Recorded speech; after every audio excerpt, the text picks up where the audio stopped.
For 1,000 generations, they called it a myth because it behaved like one. Parents in port cities told it to restless kids when sirens wailed for storms. Once, long before history hardened into dates, a guardian wrapped Earth in a halo of impossible victories and then went away. Priests of statistics insisted it was nonsense. New empires pointed to their patrols and said protection belonged to them. Now, but stories are a kind of sensor that outlives machines, and on the night the dark comet came, every old listener felt their instrument wake. It entered from a strange angle, a long slate tear across the Perseus. Not so bright at first, only wrong. Trackers from Gwadar to Jask called it as fragmenting debris. Then someone in an overlit room in Karachi noticed the numbers refusing to behave. The object's deceleration was smooth, deliberate, indifferent. To drag models, it should have hurled fire in sheets. Instead, it bled a cooler darkness.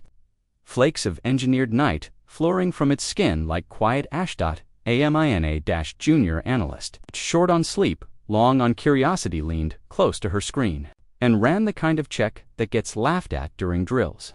The return signal wore a watermark where only noise should live, a chirp buried so deep even the software apologized for finding it. She isolated the chirp and played it, tiny on tin speakers. It wasn't music, it was the cadence of human diagnostics, the rhythm of hands. Something outside the atmosphere was humming the pattern of "I am healthy" in a language no one had taught for.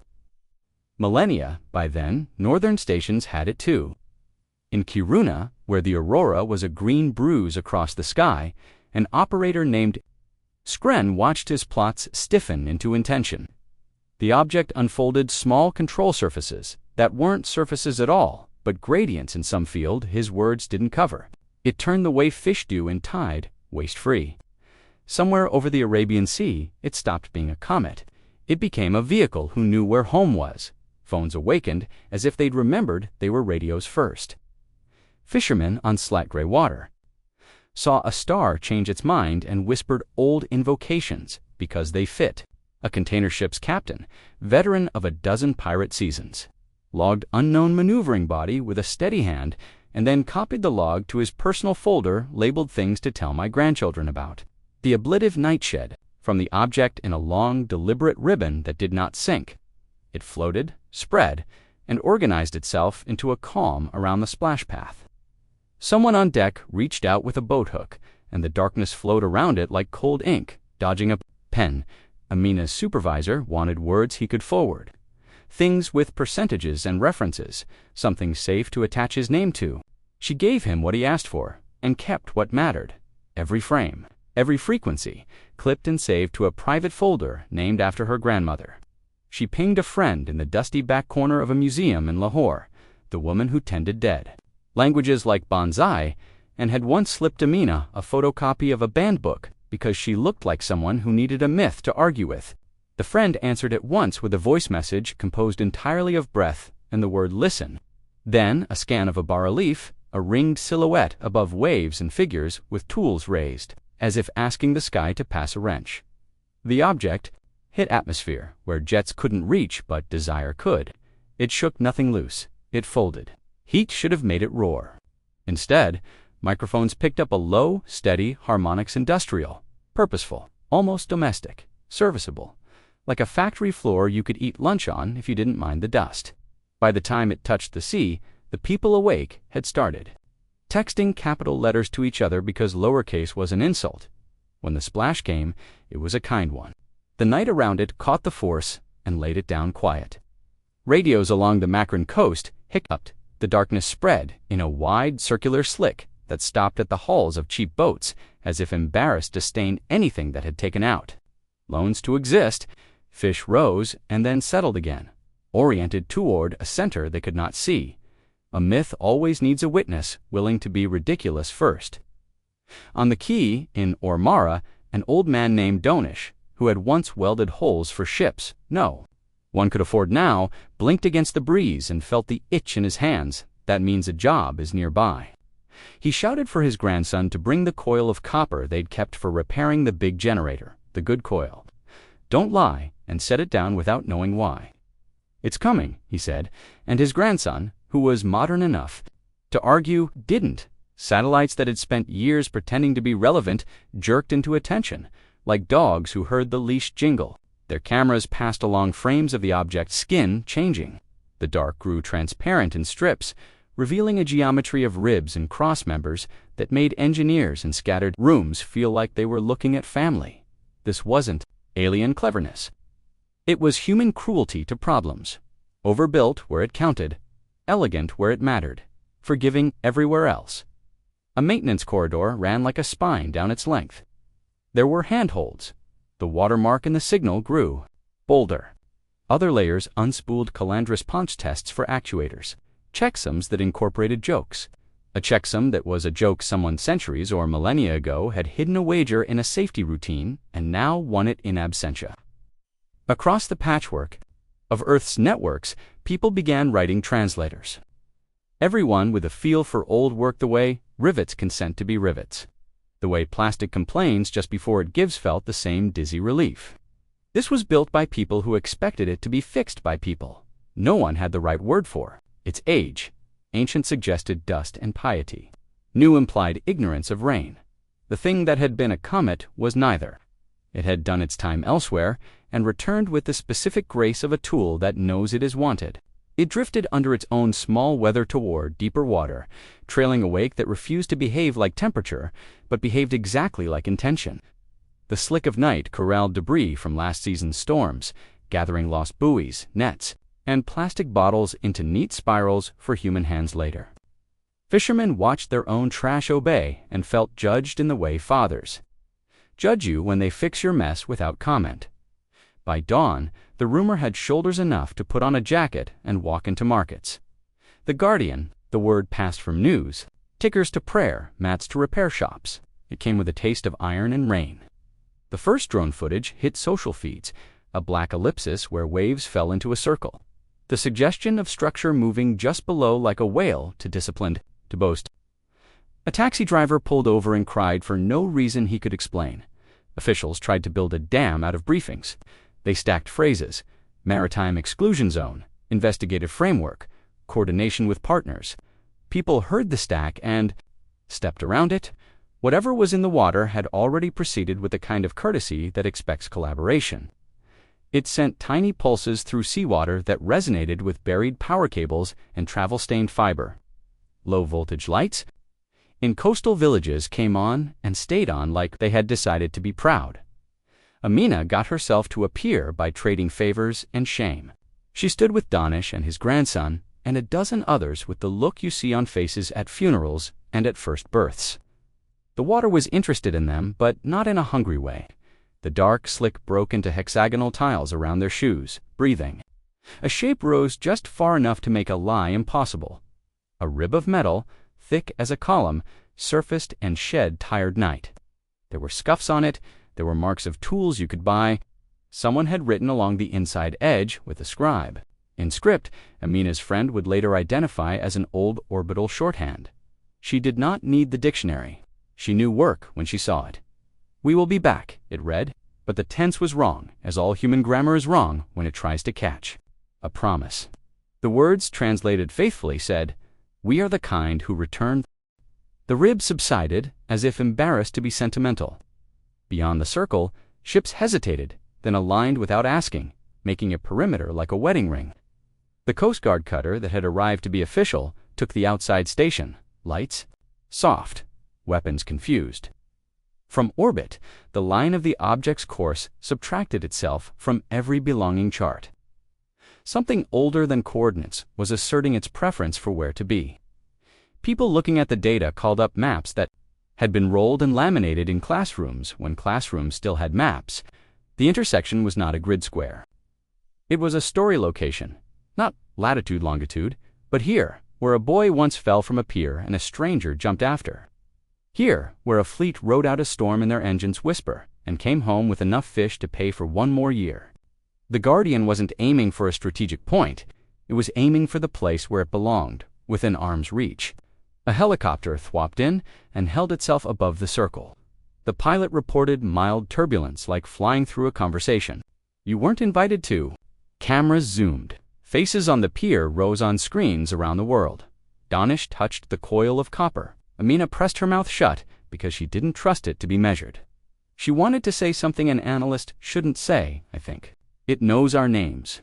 In Kiruna, Skren watched the aurora bow as if to make room. Instruments old enough to have patch stories grew quiet in the best way. No alarms, only readiness. He pulled a bottle from a drawer that had been waiting for an excuse and put it back because this felt like work, and work wanted sober hands. The first devices went dead without failing. Drifting mines from forgotten wars, anchorless drones. A swarm of parasitic siphons that had made petty fortunes by stealing power from undersea cables, all winked out. Not burned, but relieved, as if a teacher had walked in. A trawler captain looked at his dashboard and felt like someone had tidied his room with affection. "It's cleaning," he said, and did not consider whether that was a military term. Nothing spoke in words. The low harmonic in the water rose. A little lights along the pier strengthened. A kettle someone had set on a camping stove boiled faster than it should. The old man with the copper coil laughed once, surprised. The laugh of a craftsman whose hunch has just paid off without embarrassing him. He nodded toward the circle. "It wants a line," he said, and to his grandson, "We'll give it one." Around the world, other hands moved.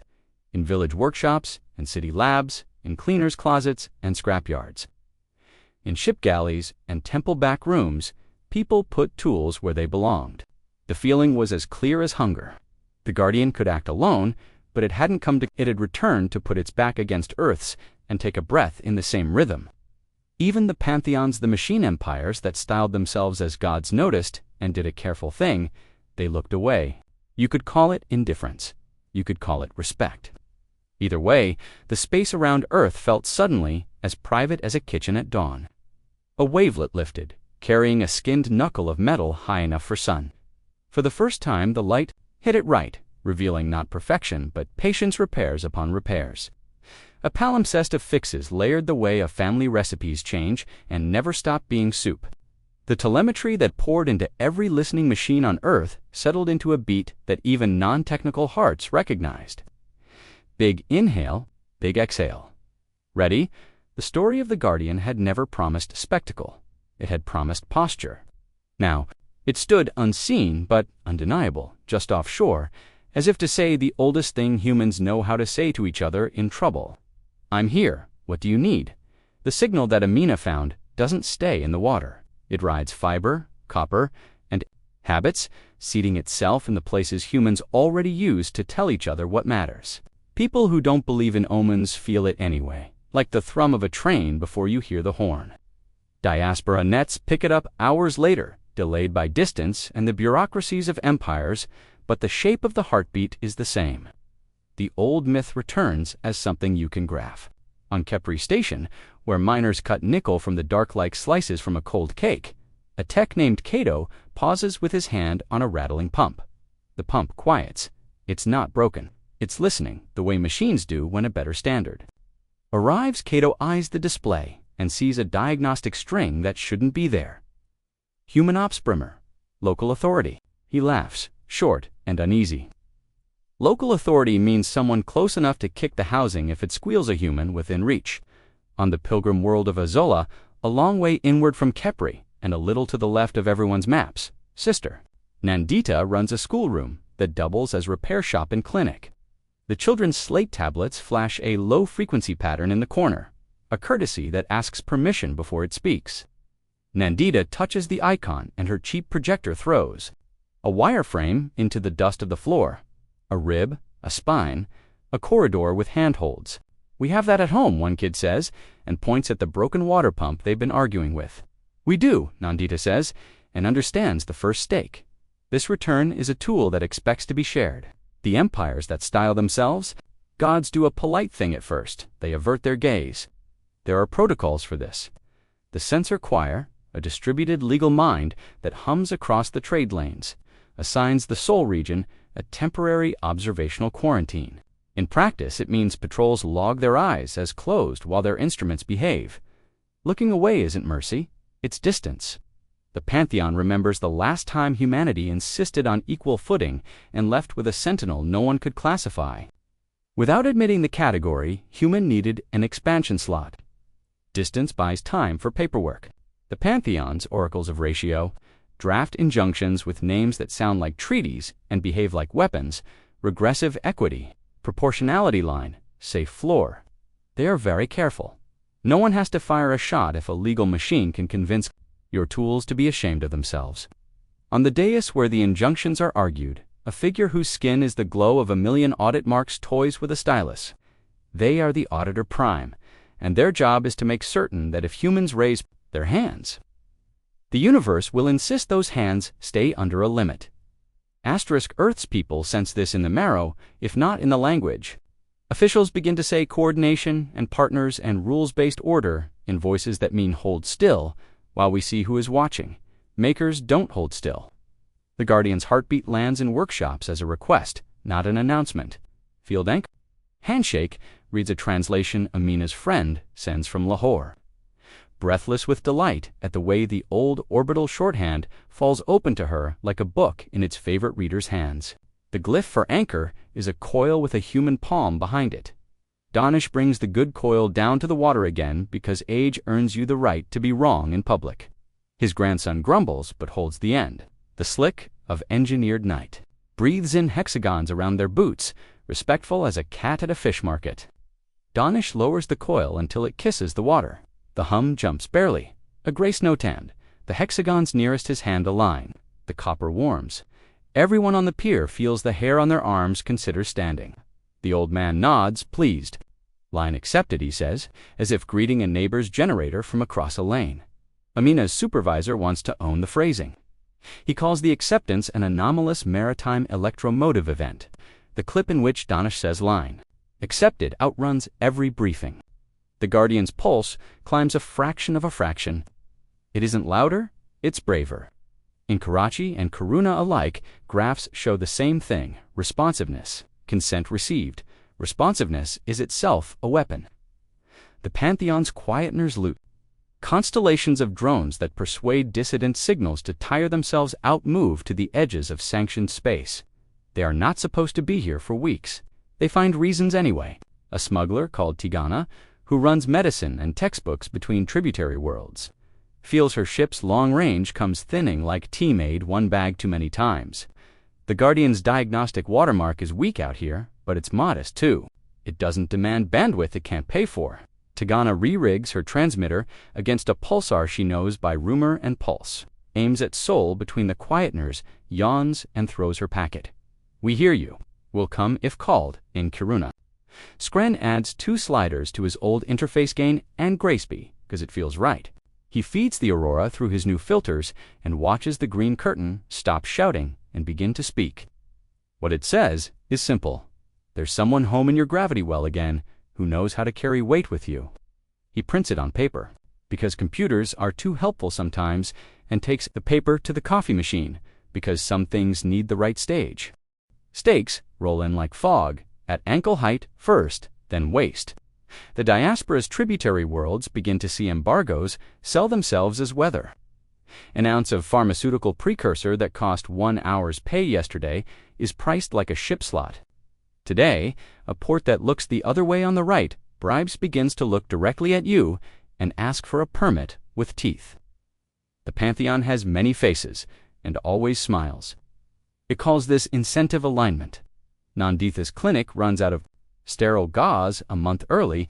She sells a spare projector lens to buy salt. The children make jokes about the Guardian fixing everything. She lets them, and she writes to Amina through 10 hops and 3 favors if it asks for us. Tell it, we'll answer, but we need a path that doesn't make the little ones pay first. On Earth, the path looks like a community bulletin board that has never met a permit it liked. People call it the return shop, and then the name sticks past jokes. It isn't a place, it's a practice. 1,000 little pages bloom, repair tips for anchor coils, a hand-drawn diagram of how to shield a field line so the quietners can't drink it. A song that is also a checksum, written by a kid in Rasa, who insists your coil is aligned when the chorus lands right. Patch Party Tonight reads a note in Amina's block, and underneath, a grandmother's neat handwriting, bring your own solder. The Guardian doesn't issue commands. It posts a menu like a canteen that trusts you to know your appetite and budget. The Pantheon notices the canteen and frowns, not because Earth builds high, but because Earth builds together, and together is the loophole they never managed to close. Proportionality is easier to enforce when solutions are single, elegant, and proud. Enough is a slippery fish. The censor choir tries to reclassify Earth's activity as devotional. Technology ritual props with no agency and finds itself tangled in its own definitions when pumps work better and clinics stay lit at sea. The Guardian makes a gentle promise. It reorganizes trash and lost nets into spirals small enough for boats to harvest. Then, wordlessly, arranges a long eel of night along the old storm channel like a breakwater. It does not raise a wall. It teaches waves to take a long breath before they knock. Donish's grandson films the tide softening around a barge that should have lost a fight and doesn't. The video plays on dinner tables and shop counters next to calculators and prayer beads. Somewhere past Mars, a quietener copies the clip into its private cache and tags it with an emotion it isn't supposed to have: curiosity. Bits of history float up like bottles. A moon archive coughs up a memo with grease on it and a joke in the margin where an engineer promised to name their first child after an algorithm if it compiled. A diaspora chorus in a miners' union hall sings a song that never meant much, until the line, "We are the kind who return," stops being nostalgia and becomes documentation. Lahore's museum friend traces a glyph in a photograph and sends Amina a 3-word translation that gives her an ache like standing up too fast. Humans claim jurisdiction. Claiming is prestagged. The Auditor Prime signs the first injunction, with a flourish restoration floor for primordial worlds. It looks generous. It says, humans may keep everything they can maintain without off-world leverage. It defines leverage in a way that will classify help from diaspora cousins as sin. The Pantheon's argument is simple and tidy. If Earth can stand, let it stand on its own. If it cannot, let that be a lesson that tidies the ledger. Even the gods look away while they sharpen the rules. The Guardian reads the injunction as if it is a shopping list and says nothing because it isn't a person. But the heartbeat changes again when Amina's patch party uploads their first clean handshake, a line from Ormara, signed by calloused hands and a coil whose enamel flakes under salt. The change is small, elegant, and Humana, second channel, comes online, one that doesn't talk to machines first. If a child touches a steel railing above a metro tunnel in Karachi, she will feel a tingle like mint. If a student on Kepri taps a hull panel with a wrench and a rhythm he learned from a video of Donish, the echo travels farther than it should. These are not commands. They are, "We hear you." The stakes settle into plain words by the end of the second day. It isn't about whether a ship can rise from the sea. It's about whether a species will be allowed to make unheard of things together and still call them theirs. The Pantheon won't announce the next move. They never do. There will be a polite audit that ends in confiscation disguised as compliance. There will be embargoes that do not look like sieges when they are. Someone will pass sentence in a language so clean it squeaks. Earth's answer is not clean. It is reachable. The return shop pins a map that isn't a map to the top of every feed, not lot long, but the human roots barter lanes, songlines. The way a coil in Ormara speaks to a pump on Isella and a miner's wrench in Kepri, the way Sister Nandita's projector collapses law into a drawing you can copy by hand. The Guardian doesn't lead, it leans. Its posture says the old promise, out loud, without words: "I will take weight if you put your hand here." The gods continue to look away. Their hands elsewhere are very busy. So are ours. Asterisk, it announced itself over the Arabian Sea as a thin, pale geometry that did not reflect light so much as grade it. To the cameras on the coast, it looked like frost sketching a lattice in midair. To instruments, it was a regulatory mesh, a standing writ made visible, tuned to drink unauthorized fields and shame stubborn machines into compliance. Where the mesh passed, radio hissed itself quiet. Boat compasses swung, as if remembering an appointment elsewhere. It was not a weapon, because weapons could be resisted. It was the law, and the law expected to be obeyed. On the pier at Ormara, Donish watched the lattice's shadow pull long over the water. The good copper coil in his hands ticked against his knuckles like a nervous bird. Next to him, Amina counted The hums between the Guardian's pulses on her phone's cheap Spectrum app 3 steady beats, the fourth slightly delayed, as if waiting for a partner to step. She nudged the old man's elbow at the top of the fourth. He lowered the coil, until it just kissed the surface.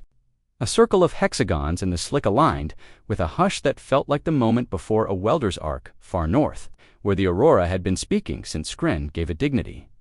The green curtain flexed on the same offbeat, his two new sliders and gray sat dead center. He didn't need more, he needed timing. He tapped a pen on his desk. 3, then the shy fourth. The spectrogram bloomed with a rhythm that had crossed oceans without touching a cable.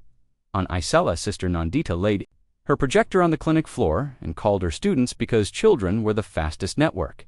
They clapped out the count, the checksum song from Recife that told coils to stand at attention without announcing themselves to hungry ears. The water pump they'd been arguing with for a month responded by not failing under load for the first time. Outside, the quietener drones that had been thinning diaspora drifted past with the bored caution of cats near a closed door. The lattice dipped low enough to taste the Guardian. It had arrived to file an injunction in the only court that matters, a body in a place. Its planes intersected air and spray, sampling, measuring, setting bounds. The Guardian rose to meet it not as an opponent, but as a medium. It took the long swell that had been marching in from the deep and nudged phase and height the way a conductor nudges tempo with a wrist. Waves shifted into paired trains, trough aligning to crest, a lens made not of glass but patience. The lattices, planes met the lens at the wrong angle and found themselves refracted in a way they did not plan for. Their harmonics tripped, their appetite missed its mouth. To watchers on the coast, it looked like the sea, remembering how to be kind. The mesh that had wanted to be a ceiling became, briefly, a glittering ribbon and then a shrug. I tore not. With drama, but with the petulant sound of tape lifted too fast from old paint. Pieces fell like soft snow and sublimed into nothing before they could trouble a gull. The Pantheon had expected resistance brute M-guns, a declaration. It had not expected the old human trick of bringing a planet to a knife fight. First, contact Amina texted to Skrenandandita to Tigana's encrypted relay to her unnamed return shop channels. It felt wrong to call it a victory. It felt like the thing before definition. The Guardian's heartbeat did not quicken. It adjusted. The slick of engineered night gathered the lattice's harmless remnants with the same polite attention it gave to lost nets and bottles. In orbit, another arrival. Not a herald this time, but a clerk. A sparse halo of inspection motes that mapped junk trajectories and willingness. They came with the Auditor Prime's watermark, a signature that made programmatic knees weak.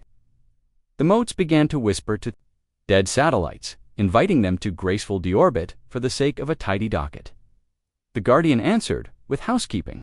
It reached into orbital lanes with 100 small tugs, not of force, but of suggestion small changes in drag. Modular breezes of microplasma released from unremembered vents, the kind of influence a patient parent exerts by rearranging chairs. Before a family argument, junk that had been roulette for decades found itself in gentle trains, spacing even hesitating at the edge of decay as if awaiting assignment. The inspection modes tried to log compliance. Their forms did not admit the category collaboration, their logs filled with asterisks. On Kipri Station, Cato listened to his pump stand taller under the Guardian's cadence, and then heard something else, the quietener's tone sharpening. Looking away had reached its limit. The Pantheon's legal machine had tested the perimeter, and found cheek it would stop pretending to be deaf now. The quietener split into constellations and pulled in to drink any field that wore human fingerprints. Tigana, riding the slow shadow of a rogue asteroid because smugglers still respect. Stealth, even when the gods are distracted, saw the constellation shift and decided to lie better. She rake-tuned her ship's ancient array against a pulsar that didn't know its name, marked with the miners' union sigil and the clinic's schoolroom emblem like stickers. On a hard case, one wide and dirty, a postcard to the diaspora. On the fourth beat, Leanne. The clerk Halo decided it had seen enough. A second lattice began to spool it, would be less polite. It was tuned for the restoration floor injunction, which allowed humans to keep what they could maintain alone while defining alone to exclude cousins. songs, and the kind magic that happens when a grandmother's hands and a student's cleverness meet over a stubborn part. The lattice would make cooperation feel like walking uphill in the wrong shoes. It would not hurt, it would tire. Scrin caught the first hints of its tone in the Aurora's whisper. He sent a paper photograph of his graph to Amina because bandwidth was a favor and because paper is immune to shame. Amina showed it to Donish, who grunted and lifted the coil again. Fourth beat, he said, but their fourth alone would not be enough. The next beat belonged to elsewhere. The return shop map, the one that wasn't the maplet itself, in a dozen hands. In Recife, the kid who wrote the checksum song messaged a revision that dropped a note. Where adults would never think to, a syncopation childish fingers found naturally. In Lahore, the museum friend made a glyph chart on butcher paper for the crowd, now sleeping in stacks, translating orbital shorthand into kitchen terms. In Isala's clinic, Nandita set the projector to broadcast through the school's string of scavenged foil and wire thrown high between jacarandas.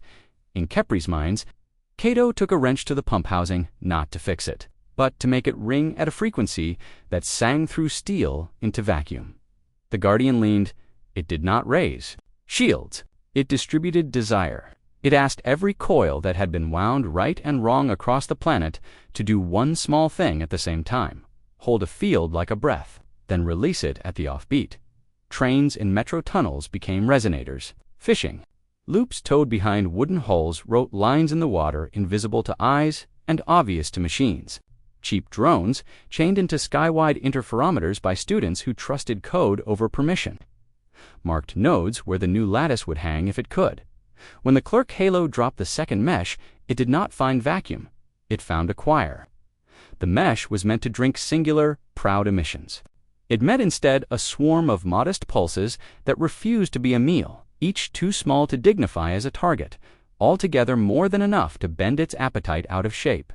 Its planes wavered, tried to retune, discovered they were being tuned. The Guardian took the wave trains again and crossed them, X to X, so that troughs met troughs and leaned into a silence that was not absence but storage. The mesh's appetite gulped at nothing and starved on a full stomach. It tore this time with embarrassment. The way a tight shirt tears when you lift a load you haven't admitted you can still carry down on the pier. People did what humans do after the sudden end of a danger.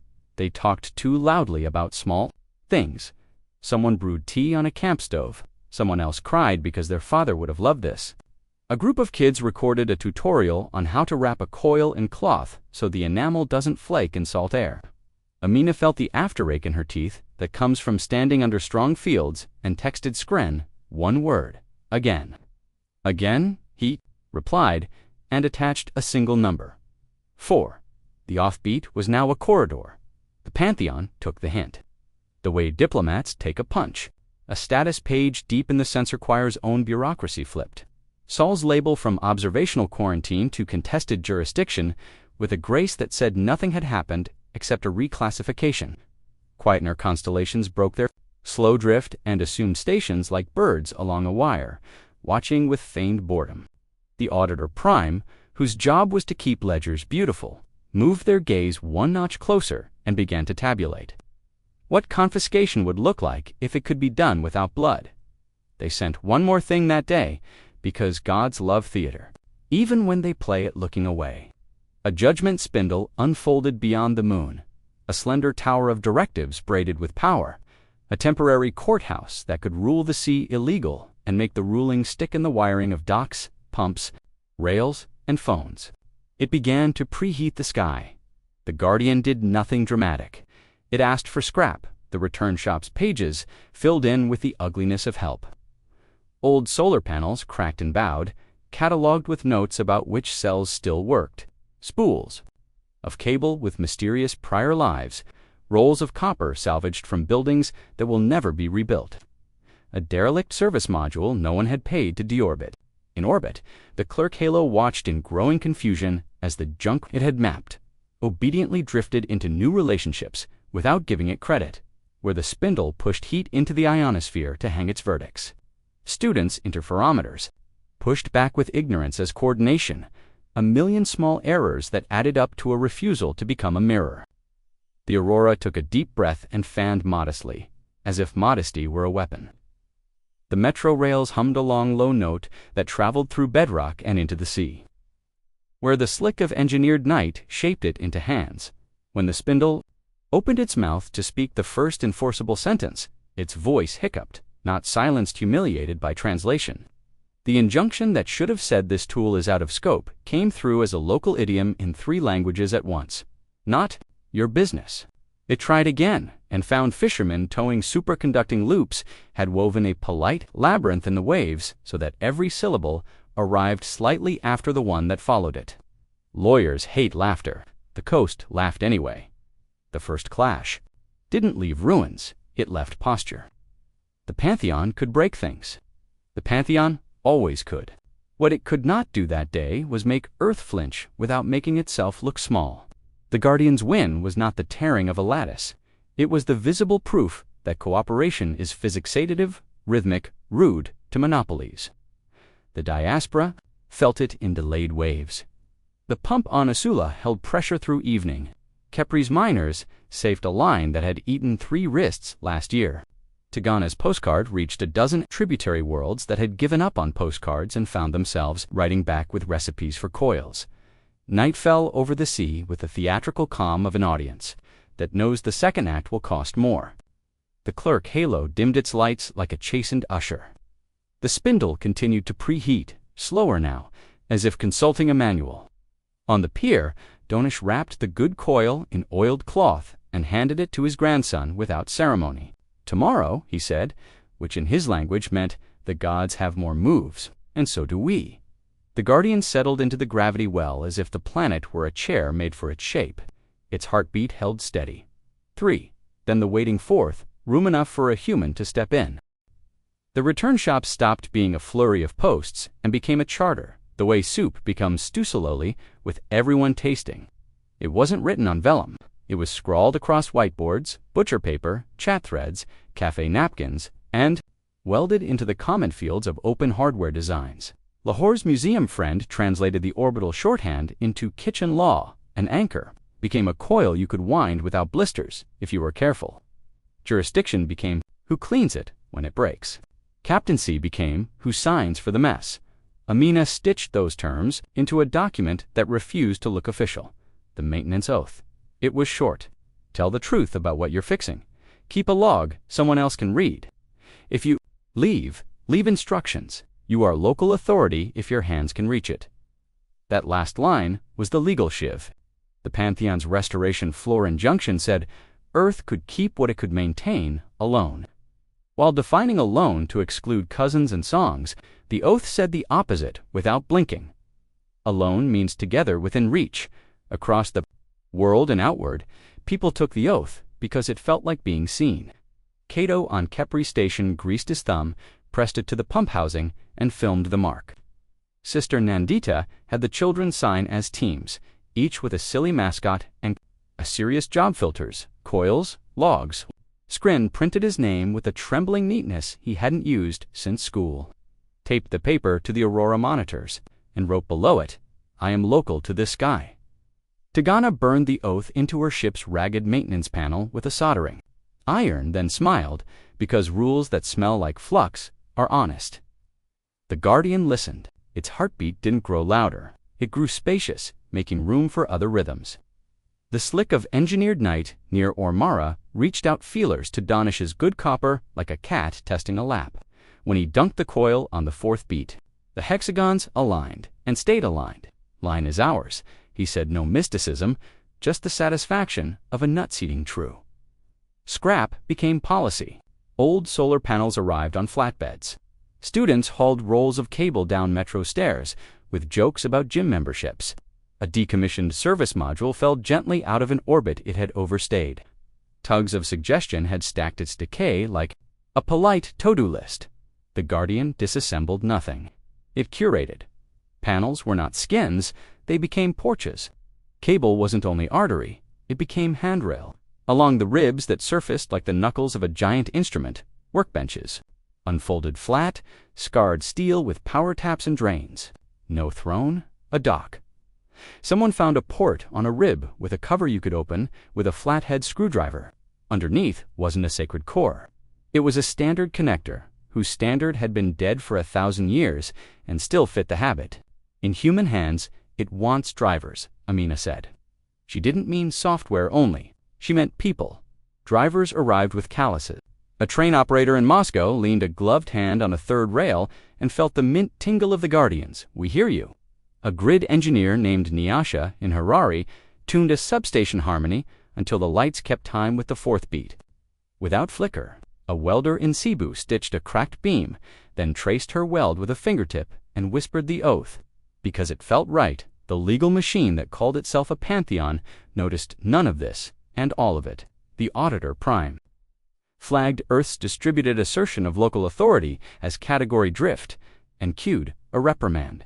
The judgment spindle above the ionosphere rolled a syllable across its tongue, preparing to declare harboring meaning.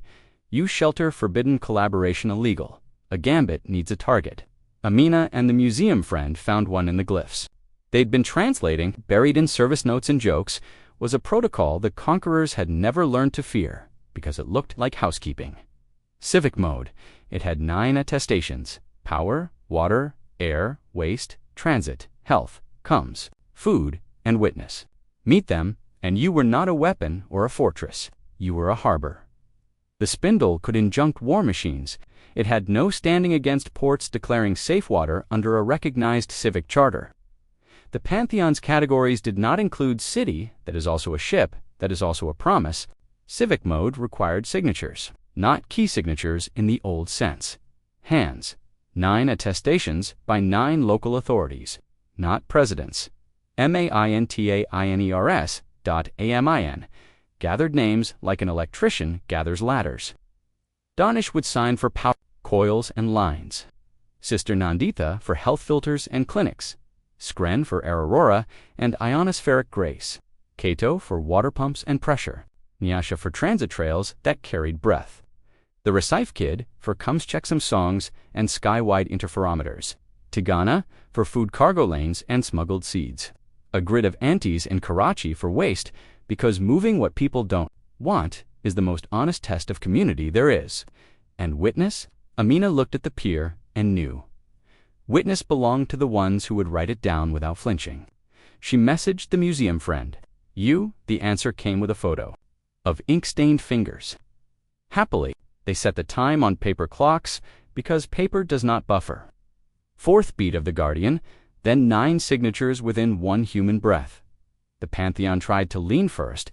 The Quietner constellations tightened. Jaws around the band were now lived. The spindle pushed heat into the sky until the ionosphere shivered.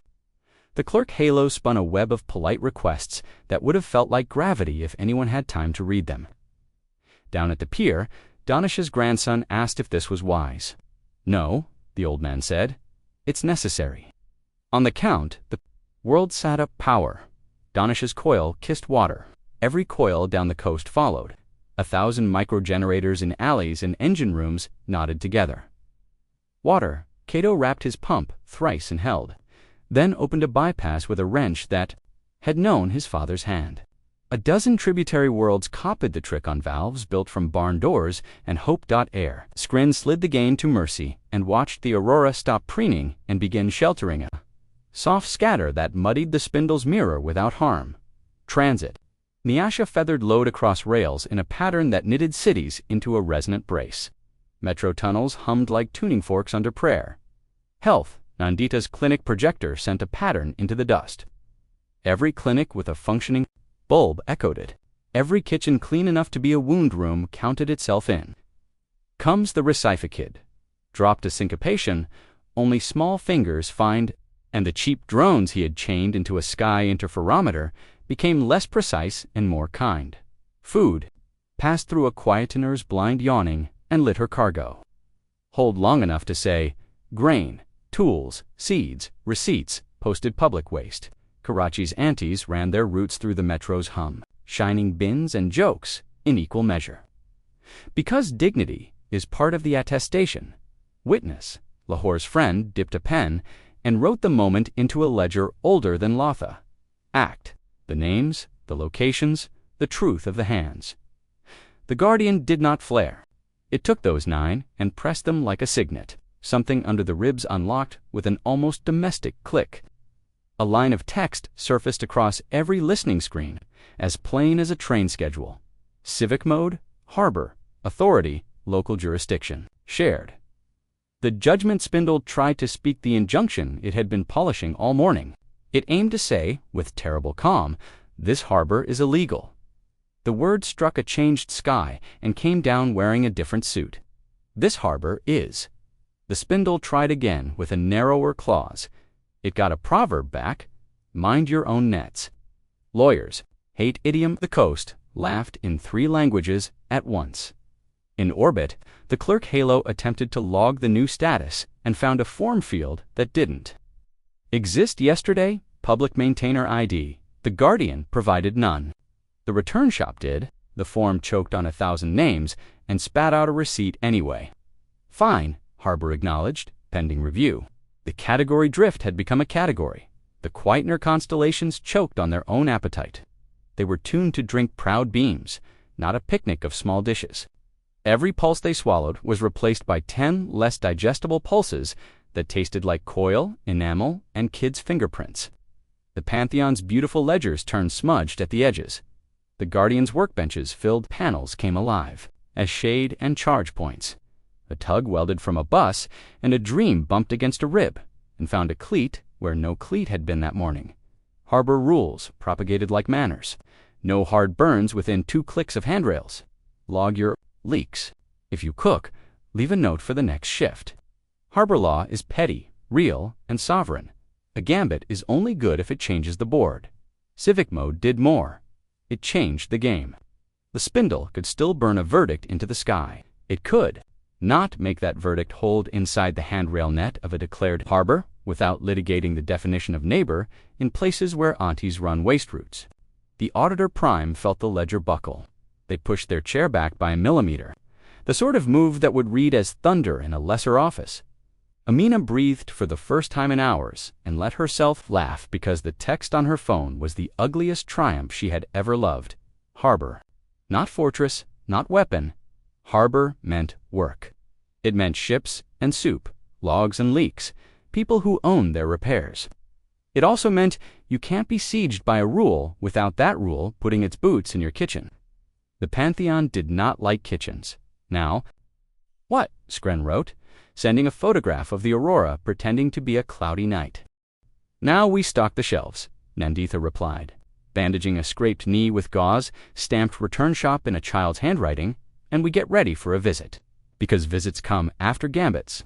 The Pantheon had looked away as long as it could. The Auditor Prime's next move would not be a mesh or a clerk. It would be personal, the arrival of someone who wore the legal machine like a cloak and believed in their own neatness. The harbor would need more than rhythm and jokes. It would need teeth that fit within manners. On the pier, Donish handed the good coil to his grandson with a look that said, "You sign for this now." The boy nodded, inventing adulthood in the space between heartbeats. Out beyond the handrails, the Guardian settled into the gravity well with the posture of a thing ready to receive ships and trouble. Its heartbeat held the corridor open. 3. Then the offbeat, an invitation. The gambit had worked. Next would come the turn. Asterisk, asterisk, the Auditor Prime arrived the way a verdict does when someone has already picked the font. Their vessel was not a ship, but a postern axial craft of restraint and threat, descending in stacked circles like a courthouse, lowering itself onto a neighborhood. Around it hung a filigree of proxy mines with the delicate cruelty of silverware. Laid too neatly, the clerk Halo took stations. The Quietener constellations leveled their appetites. The judgment spindle's heat washed the upper air until thunderheads thought better of forming. There would be no noise if the auditor could help it, only tidiness. Harbors have customs. That was the first tooth. Amina, with the museum friend, on a voice line and a dozen aunties on speaker in a kitchen that had become a command room, filed the notice that mattered in a harbor, pilotage required, within handrail limits. It was an old sea rule dressed in civic shorthand. Any vessel entering declared safe water must take a local pilot. The Guardian posted the requirement in clear mean text across every relevant frequency and taped it metaphorically to the clerk Halo's nose. The Auditor Prime did not laugh because the Pantheon's humor. Regulation treats laughter like loose bolts. They remained very polite. No pilot is required for vessels carrying law, they said, and their voice carried the voided warranties of 15 conquered systems. The return shop's chatter did not answer. The harbor did. Work lights along the ribs clicked on, as if an inspector had asked for better illumination. Handrails hummed. The slick of engineered night drew a line like chalk across the sea. Water inside, water outside. Inside, harbor rules. Outside, negotiations. Donish's grandson took the coil from his grandfather, stepped onto the pier where his name had never been on anything bigger than a homework paper, and spoke into a borrowed handset with a steadiness he had not yet earned. Pilot standing by. He was not a captain. That was the point. The maintenance oath said local authority belonged to hands, not titles. Pilot certified read every screen in a font so plain it might as well have been carved. The auditor declined to comply, because acknowledging a pilot would be to admit the harbor existed, and then jurisdiction would start knitting reality in ways the ledger hated. They set the spindle to issue a narrow writ instead. Avoidance of hazardous configuration. The writ would force any field in the handrail limit to minimize gradient changes, no sharp turns, no sudden drops. It sounded like safety. It was a leash. Harbors no leashes too. Nyasha in Harare had spent the morning tuning the metro's hum into a long brace, then lifted her eyes to the city's bus map and saw how to answer. Work to rule, she told. Amina and the phrase moved through the return shop like a tide. On rails and water alike, systems obeyed the letter of the writ so aggressively it became comedy. Tugboats made beautiful, excruciating S-curves at 3 knots because sharper turns would be hazardous. Drones in the interferometer array drifted in perfect, unhelpful circles, emitting compliance. The harbor slowed its breath until the auditor's writ had to drink it or choke. The clerk Halo logged pages of excellent adherence. The Quaitner constellations found nothing proud to eat. Teeth, second set, conversion. The spindles preheat bled into the ionosphere again, warming air that would otherwise have lifted. A breeze for children on rooftops. The Guardian, waist deep in the gravity well, opened vents no one had labeled and began to shepherd the spindle's waste into useful places. Heat sank into desalination trays, hastily bolted to ribs like dish racks along a ship's rail. Steam rose and condensed as drinking water that ran along channels into tanks stamped with 3 words: power, water, witness. When the auditor pushed harder, the soup kitchens burned hotter. A harbor's revenge is domestic. If you would injure us, kindly power our stoves. The Auditor Prime took note.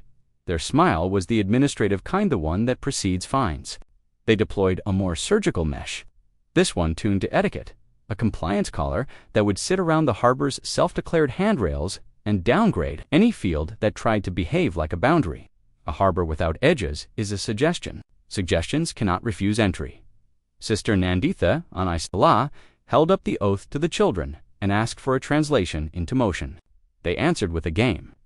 Every time the mesh reached for a boundary, a dozen modest coil schoolroom wraps, alleyway windings, loops towed behind wooden hulst, turns acting as the edge for exactly the time a child can count to 4, and no longer. The boundary became a dance of enoughs. The collar had nothing to bite. Manners, Nandita wrote to Amina, are only effective when everyone pretends to be one person. There were still teeth that had to show. Not guns. The harbor could not be a fortress and keep its legal skin, but consequences you could, perfect for notice. A deorbiting piece of junk that threatened a fishing lane found itself tugged, nudged, persuaded into a safer path by 12 coils playing parasol. Cato on Kepri broke, his pump on purpose to prove that the harbor's pulse could carry instructions. To people without shaming machines, he filmed the fix, narrated the failure, attached his thumbprint, and threw the clip into the diaspora with the caption, "Local authority does not mean local alone." The Pantheon's injunction was a door. She came in high over the sea. Not to land. Landing would be a violation of too many pretended rules, but to drop cargo on parachutes made of patched night grain for Karachi, cable for Harari, antibiotic synthesis starters for Asula, and a bucket of ridiculous seeds that would grow whether gods approved or not. The clerk Halo tried to log her as an incursion. The harbor logged her as a delivery. 2 ledgers argued, one had soup. The auditor pushed formality through the sky until the weather tasted like paperwork. They descended within handrail limits. Every meter imposed a checklist. Declare thruster status, certify no loose items, affirm spill plan. The Guardian made checklists. Into gravity. The auditor could have shrugged them off by declaring war. The Pantheon's brand had never loved naked force. Looking away is easier when you do not swing. They tried a different angle. Harboring prohibited assistance, the spindle intoned. The line of law meant to turn the projector off to make it complex enough to be ashamed of itself. The harbor took the syllables and routed them through rails and coils until they arrived as a proverb written in chalk on a wall outside the clinic. Clean your hands. Then help. Nandita's lights stayed on. A boy washed, then soldered. Proportionality hates soap. Nyasha's metro hummed a lower note, and the handrails on the Guardian's ribs vibrated with it. Danish's grandson felt the change in his knuckles and looked up at the auditor's vessel. Hanging over the chalk line on the sea, heavier, he said. He wasn't wrong. The harbor had shifted toward receiving, toward masts that preferred to be tied to tow it. Amina whispered because she had seen old videos of pilots taking charge of ships bigger than pride.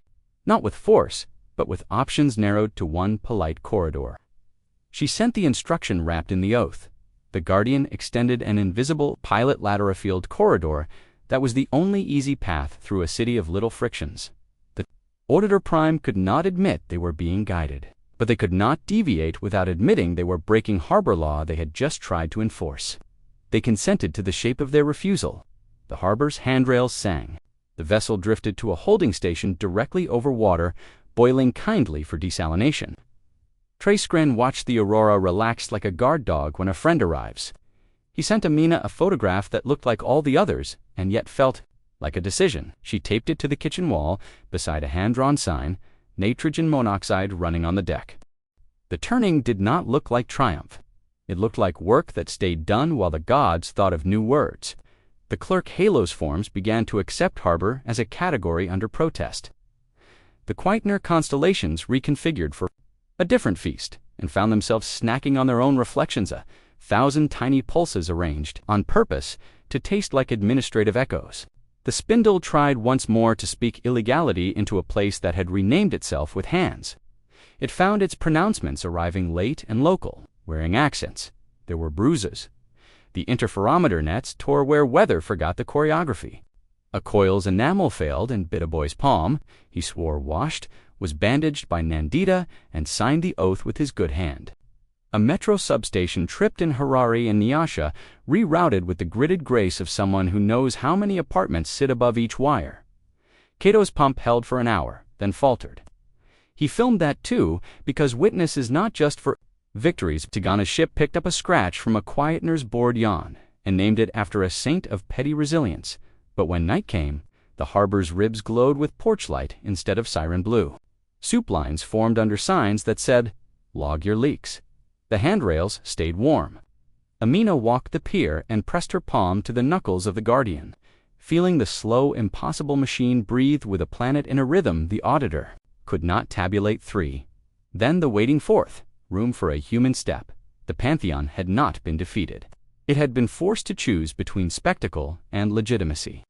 It chose to look away again, this time squinting, eyes watering a little from the steam of other people's dinner. The Auditor Prime Pindano, hosted above the harbor, tallied costs, and found a new line item, embarrassment. Break the harbor. They could always break it. They could not break it without breaking the idea of themselves they had spent eons selling. The tide turned not with a wave, but with routine. The Guardian leaned less and listened more. The return? Shop's pages grew boring in the useful way of rosters and repair logs. A fisherman wrapped a superconducting loop with better cloth because he had learned about salt. The Receive kid pushed a patch that made interferometers more forgiving of rain. Skren wrote, in small letters on the paper taped to his monitor.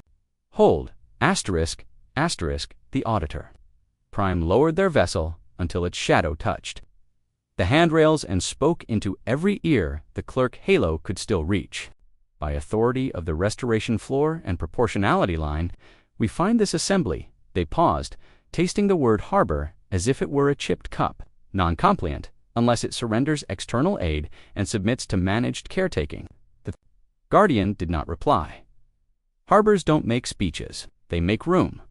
Amina stood in the kitchen that had become a bridge and read, out loud and calm, what the return shop had written to be read in moments like this.